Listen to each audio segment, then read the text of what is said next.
juz 7 ayat 79. Itu sekarang 80 ya. Ayat 80. A'udzu billahi minasy syaithanir rajim. Bismillahirrahmanirrahim. Wa hajjahu qaumuhu qala atuhajjunni fillahi wa qad hadan wa la akhafu ma tusyrikuna bihi illa an yasha'a rabbi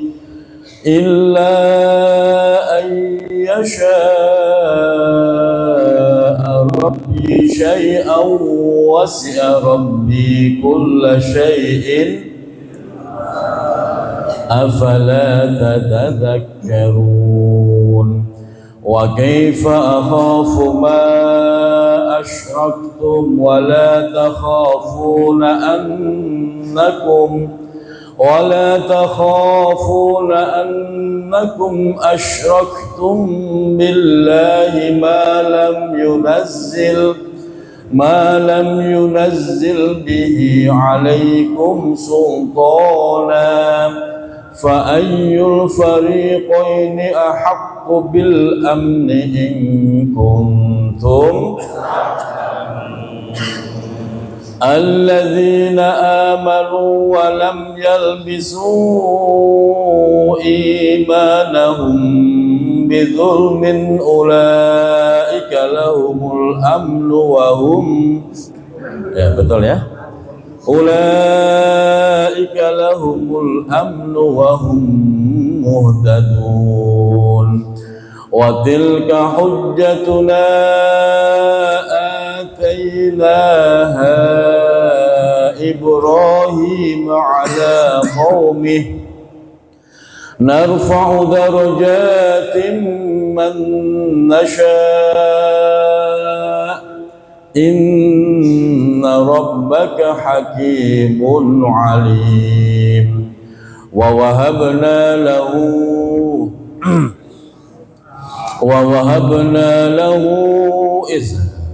apa itu? Ishaq.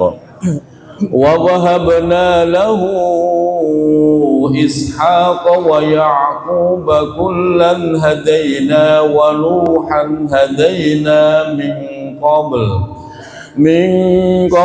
wa min dhurriyyatihi Dawud wa Sulaiman wa Ayyub wa Yusuf wa Musa wa Harun wa kadzalika najzil muhsinin wa Zakaria wa Yahya wa Isa wa Ilyas kullum minas salihin wa Ismail wal Yasa wa Yunus wa Lutan wa kullan faddalna 'alal wa min abaihim wa dhurriyyatihim wa ikhwanihim wajtabainahum wa hadainahum ila siratin mustaqim dzalika hudallahi yahdi bihi man yasha'u min ibadihi walau asyraku lahabita anhum ma kanu jamaah yang dirahmati Allah.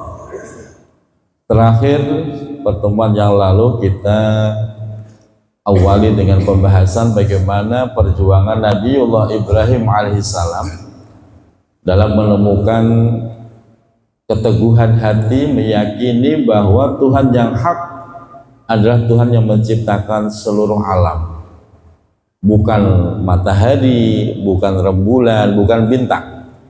sehingga beliau menyatakan inni wajjahtu wajhiya lilladzi fataras samawati wal arda hanifan wa ma ana minal musyrikin. Ayat terakhir yang kita baca itu. Selanjutnya wahajjahu qaumuh, itu mendapatkan pertentangan yang luar biasa dari kaumnya. Dari kaumnya merasa keberatan, merasa sangat benci dengan Ibrahim karena menolak ajaran leluhur. Menolak ajaran leluhur, yang mana leluhurnya berhala.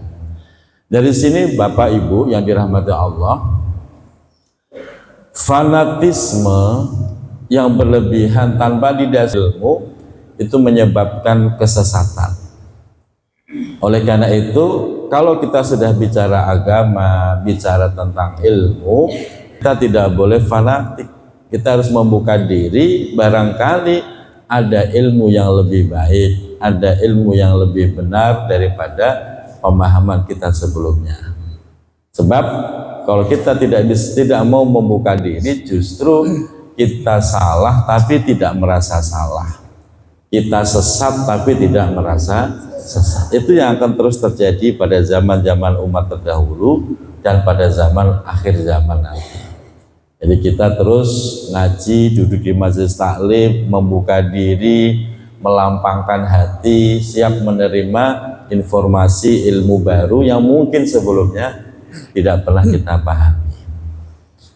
Selanjutnya ayat berikutnya apa itu?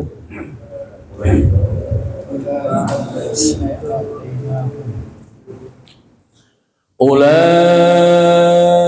alladzina atainahumul kitaba wal hukma wan nubuwwata fa in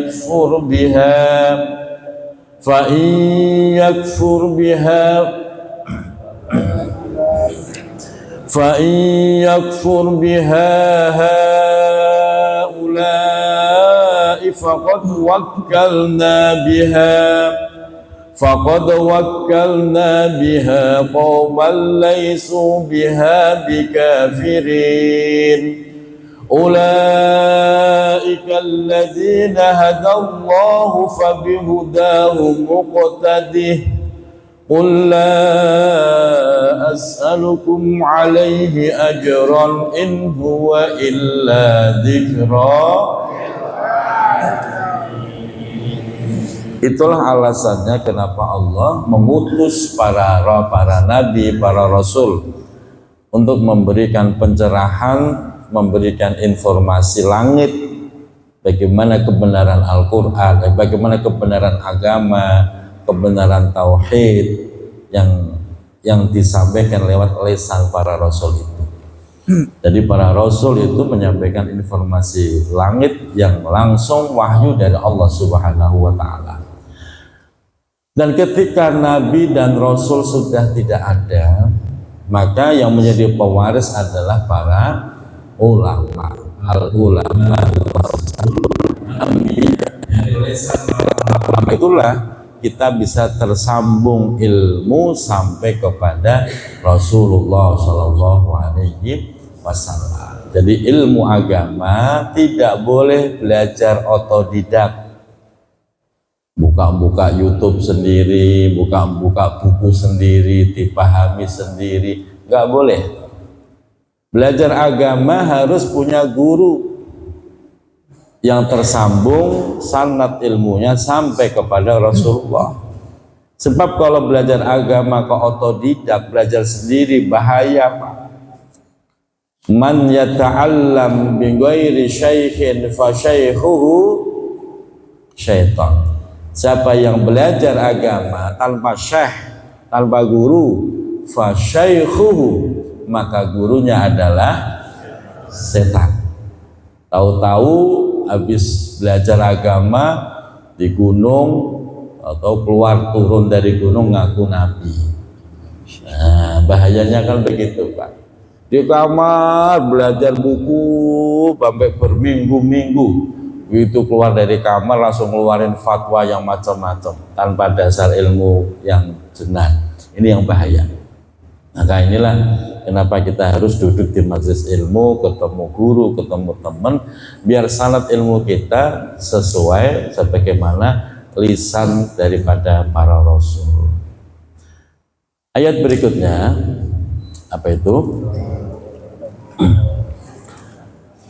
Wa ma qadarullaha haqqa qadrihi إذ قالوا ما أنزل الله على بشر من شيء قل من أنزل الكتاب الذي جاء به موسى نورا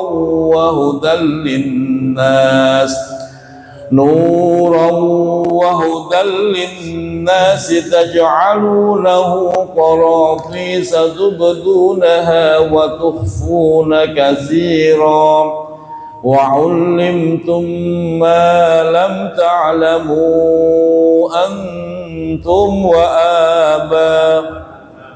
آباؤكم وعلمتم ما لم تعلموا أنتم ولا آباؤكم وعلمتم ما لم تعلموا أنتم ولا آباؤكم. Terus apa itu?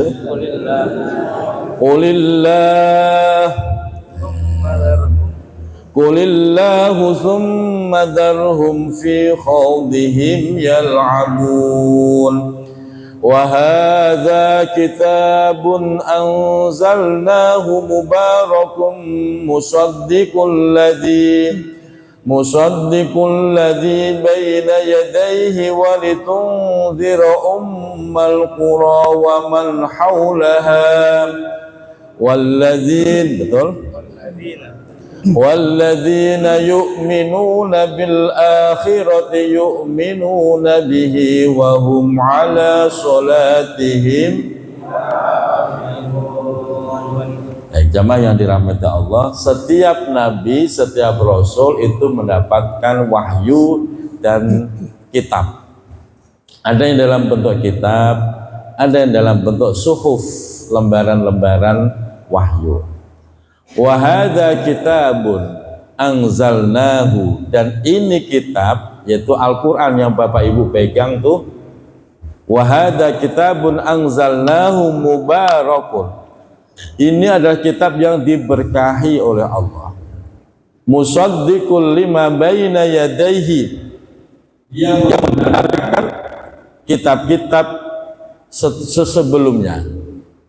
Dia membenarkan kitab-kitab sebelumnya dan menjelaskan yang belum ada di dalam kitab sebelumnya.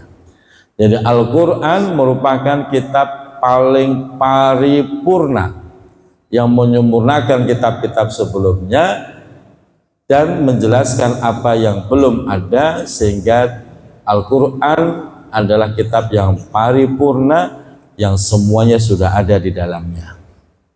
Oleh karena itu kita iman dengan kitab-kitab sebelum Al-Quran, tapi tidak boleh lagi mengamalkan isinya. Sebab kenapa? Karena sudah ada Al-Quran, yang mana Al-Quran ini menyempurnakan dari kitab-kitab sebelumnya. Oleh karena itu semakin hebat orang memahami Al-Quran, maka semakin luas dia menemukan kedalaman ilmu. Al-Quran itu Bapak Ibu sholihun fi kulli zamanin wa makanin, selalu bisa eksis di setiap zaman, di setiap tempat.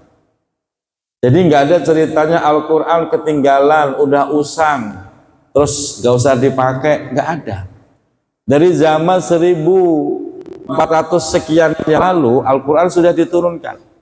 Sampai sekarang ulama-ulama tidak berhenti untuk memahami dan menafsirkan ayat Al-Quran.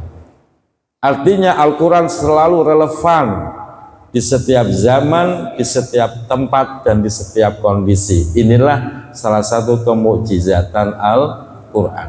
Beda dengan kitab-kitab yang lain, apalagi hanya sekedar buku bacaan. Yang kedua, Al-Quran semakin sering dibaca, semakin nikmat, tidak membosankan.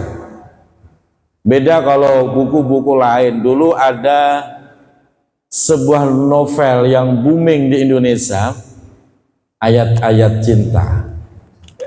Pernah baca nggak Pak? Ibu kenal nggak novel itu? Nggak kenal. Ayat-Ayat Cinta karya Habibur Rahman Al-Sirazi. Itu luar biasa, semua baca, dan yang baca nangis. Tapi setelah hatam suruh baca lagi udah nggak pengen Pak. Udah hatam suruh baca lagi udah nggak pengen. Kenapa? Udah tahu ceritanya. Selesai. Walau sebagus apapun itu karya buatan manusia, bosenin pada akhirnya Pak. Tapi Al-Quran dibaca dari juz pertama 30 hatam, balik lagi. Itu gak ada bosan-bosannya, dan yang luar biasa selalu menemukan hal-hal baru, ilmu-ilmu baru yang belum pernah kita ketahui sebelumnya. Itulah hebatnya Al-Quran. Jadi menemukan sesuatu yang berbeda. Sama kadang-kadang pemahaman yang Allah berikan kepada diri kita itu bertambah, berbeda, saling menguatkan, sehingga kita akan semakin tertarik dengan kandungan Al-Quran. Itu bagi yang sudah hafal. Bagi yang belum hafal harusnya lebih tertarik. Nah, makanya walaupun gak hafal, pelan-pelan mencoba memahaminya, biar tambah seneng, tambah tertarik, sehingga Al-Quran benar-benar bukan sekedar bacaan, tapi sebagai pegangan hidup kita. Amin ya Rabbal. Sampai kapan? Sampai kita diwafatkan dalam keadaan husnul khotimah. Nah, kita lanjut ayat berikutnya. Wa man azlamu mimman iftara 'ala Allahi kadziban aw qala uhiya ilayya wa lam yuha ilayhi syai'un wa qala wa man qala sa'unzilu misla ma anzalallah. Betul? Walau tara idhiz zalimuna fi ghamaratil maut wal malaikatu basitu aydihim akhriju anfusakum al-yawma tujzawna 'adzabal huni bima kuntum taquluna 'ala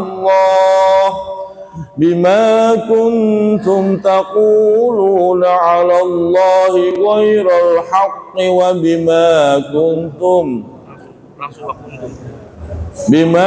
kuntum taquluna 'ala Allahi ghairal haqqi wa kuntum an ayatihi. Jamaah yang dirahmati Allah, ini ayat luar biasa. Ayat terakhir yang kita baca, Bu, kita simak dulu. Wa man azlamu mimman iftara 'ala Allahi kadziban. Tidak ada dosanya lebih besar kecuali tidak ada dosanya lebih besar melebihi dosanya orang yang mendustakan Allah. Tidak ada dosanya lebih besar melebihi orang yang mengaku-ngaku punya wahyu, punya Al-Quran, punya kitab dari Allah padahal enggak. Intinya, Bapak Ibu dirahmati Allah, jangan pernah membawa-bawa nama Allah kalau itu bukan urusan Allah. Jangan suka mencatut nama Allah dalam urusan kebohongan. Ngomong billahi wallahi ternyata bohong. Dia pakai Al-Quran digunakan hanya untuk kepentingan pribadi, kepentingan politik, itu juga kebohongan. Harus Al-Quran harus ditempatkan sesuai dengan tempatnya. Jangan sampai kita menyalahgunakan Al-Quran. Ancamannya apa? Walau taro idhiz zalimuna fi ghamaratil mauti wal malaikatu basitu aydihim. Itu orang besok kalau lagi sakaratul maut, malaikat hadir, basitu aydihim. Itu tangan malaikat gebuk. Itu orang digebukin sama malaikat saat sakaratul maut, sambil malaikat itu mengucapkan akhriju anfusakum. Sambil digebuk itu orang, digebukin malaikat, malaikat sambil ngomong akhriju anfusakum, keluar rohmu, keluar rohmu. Jadi untuk mengeluarkan roh orang yang punya kejahatan seperti itu, malaikat harus gebuk badannya. Bayangin tuh Pak, nggak usah digebuk, orang sakratul maut itu udah sakitnya luar biasa. Digambarkan orang yang sedang sakratul maut itu sakitnya seperti binatang yang dikulitin hidup-hidup. Bayangin dulu Pak Bu, dikulitin hidup-hidup. Itu sakitnya luar biasa. Jangan kan dikulitin, dicabutin bulu kita itu udah sakit. Udah gitu pakai digebukin malaikat gara-gara suka membawa-bawa nama Allah dalam kebohongan. Nah, hati-hati itu Pak. Digebukin malaikat saat sakaratul maut, dan itulah siksaan yang pedih, yang menghinakan bagi orang yang suka mendustakan Allah. Nah, ini ancamannya. Ya, semoga kita terus diberikan kekuatan taat, patuh sesuai dengan perintah Allah dan Rasulullah. Amin ya rabbal alamin. Ayat berikutnya, walaqad ji'tumuna furada kama khalaqnakum awwala marratin wa taraktum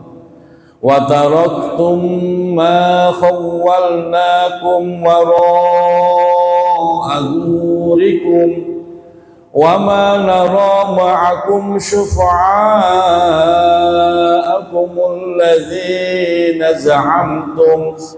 الَّذِينَ زَعَمْتُمْ أَنَّهُمْ فِيكُمْ شُرَكَاءُ لَقَدْ تَقَطَّعَ بَيْنَكُمْ وَضَلَّ عَنكُمْ مَا كُنْتُمْ تَزْعُمُونَ إِنَّ اللَّهَ فَالِقُ الْحَبِّ وَالنَّوَى يُخْرِجُ الْحَيَّ مِنَ الْمَيِّتِ وَمُخْرِجُ الْمَيِّتِ مِنَ الْحَيِّ ذَلِكُمُ اللَّهُ فَأَنَّى تُؤْفَكُونَ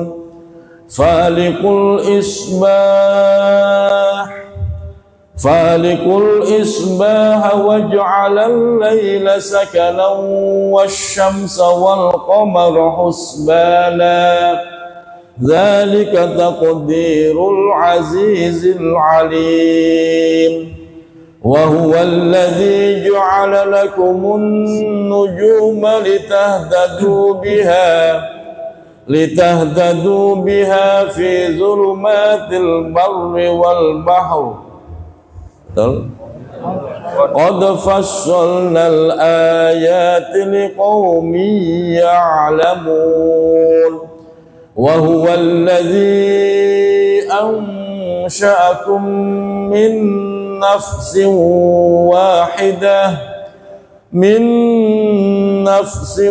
واحدة فمستقر ومستودع قد فصلنا الآيات لقوم يفقهون. Jamaah yang dirahmati Allah, di halaman ini bagaimana Allah menyatakan sebagai bentuk bukti Tuhan yang maha kuasa, yang maha perkasa, sehingga Allah mampu yukhrijul hayya minal mayyiti wa mukhrijul mayyiti minal hayy.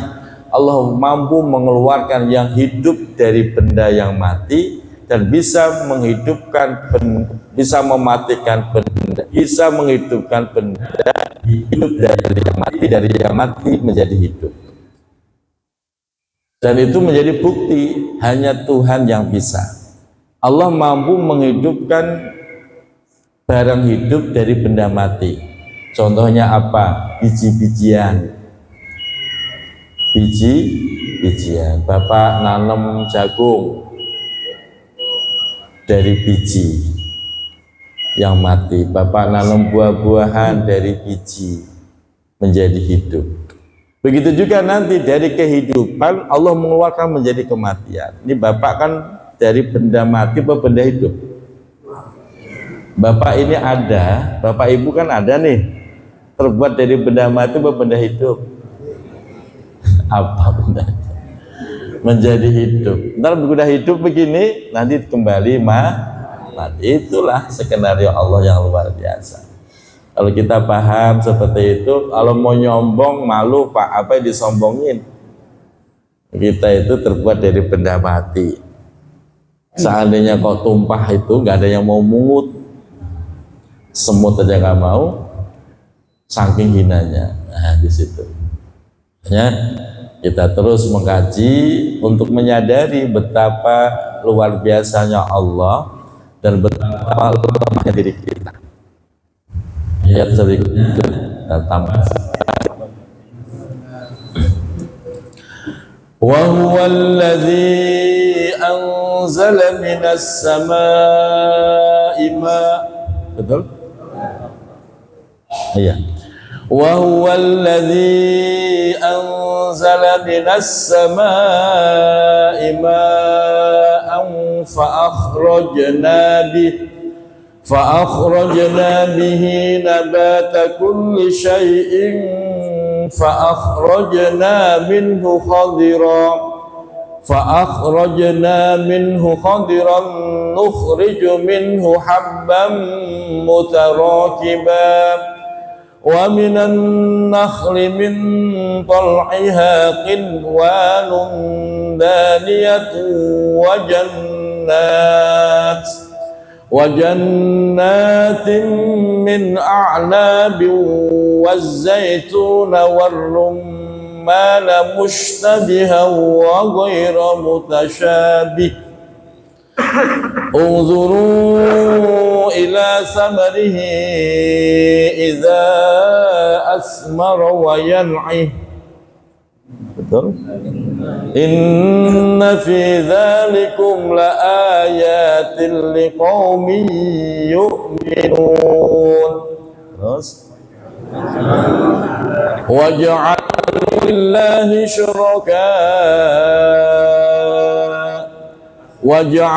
lillahi syuraka al-jinna khalaqahum wa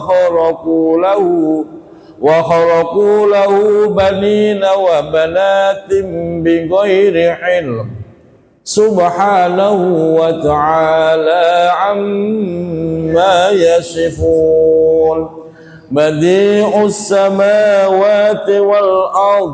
Kita bareng ya. Badi'us samawati wal ard.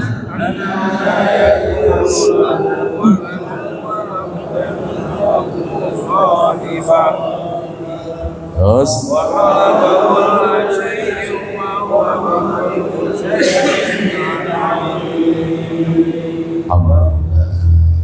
wa huwa bikulli syai'in. Baik jamaah yang dirahmati Allah, masih tanggung, masih satu halaman lagi ya. Terus 7 selesai, satu halaman lagi ya. Ya kita sisain biar jamaah tetap datang. Karena di halaman terakhir itu ada sesuatu yang luar biasa. Salah satunya ada ayat yang bunyinya la tudrikuhul absar wa huwa yudrikul absar wa huwal latiful khabir. Itu salah satu kolbun itu jantungnya surah Al-An'am di situ Pak. adanya di halaman terakhir. Insya Allah ketemu lagi ahad depan. Nanti saya ijazahkan, kebetulan saya dapat ijazah ini itu 2 kali dari guru yang berbeda, dan sudah saya amalkan, alhamdulillah diijabah oleh Allah. Makanya besok ahad jangan sampai gak datang. Itu. Baik, semoga bermanfaat. Sudah selesai waktunya, kita tutup. Shadaqallahul Allahumma arhamna bil Qur'an waj'alhu lana wa nuran wa hudan wa Allahumma zakkirna minhu ma وعلمنا منه وارزقنا تلاوته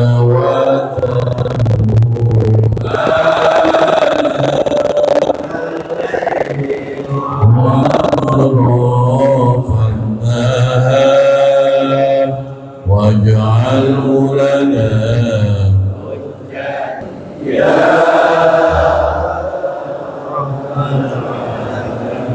صلاة الله والسلام على من القرآن صلاة الله والسلام أوحي القرآن وأهل بيته الكرام وصحبه ذوي وأهل وصحبه ذوي القرآن والحمد لله رب العالمين. Mohon maaf ya. Demikian, mohon maaf lahir dan batin. Assalamualaikum warahmatullahi wabarakatuh.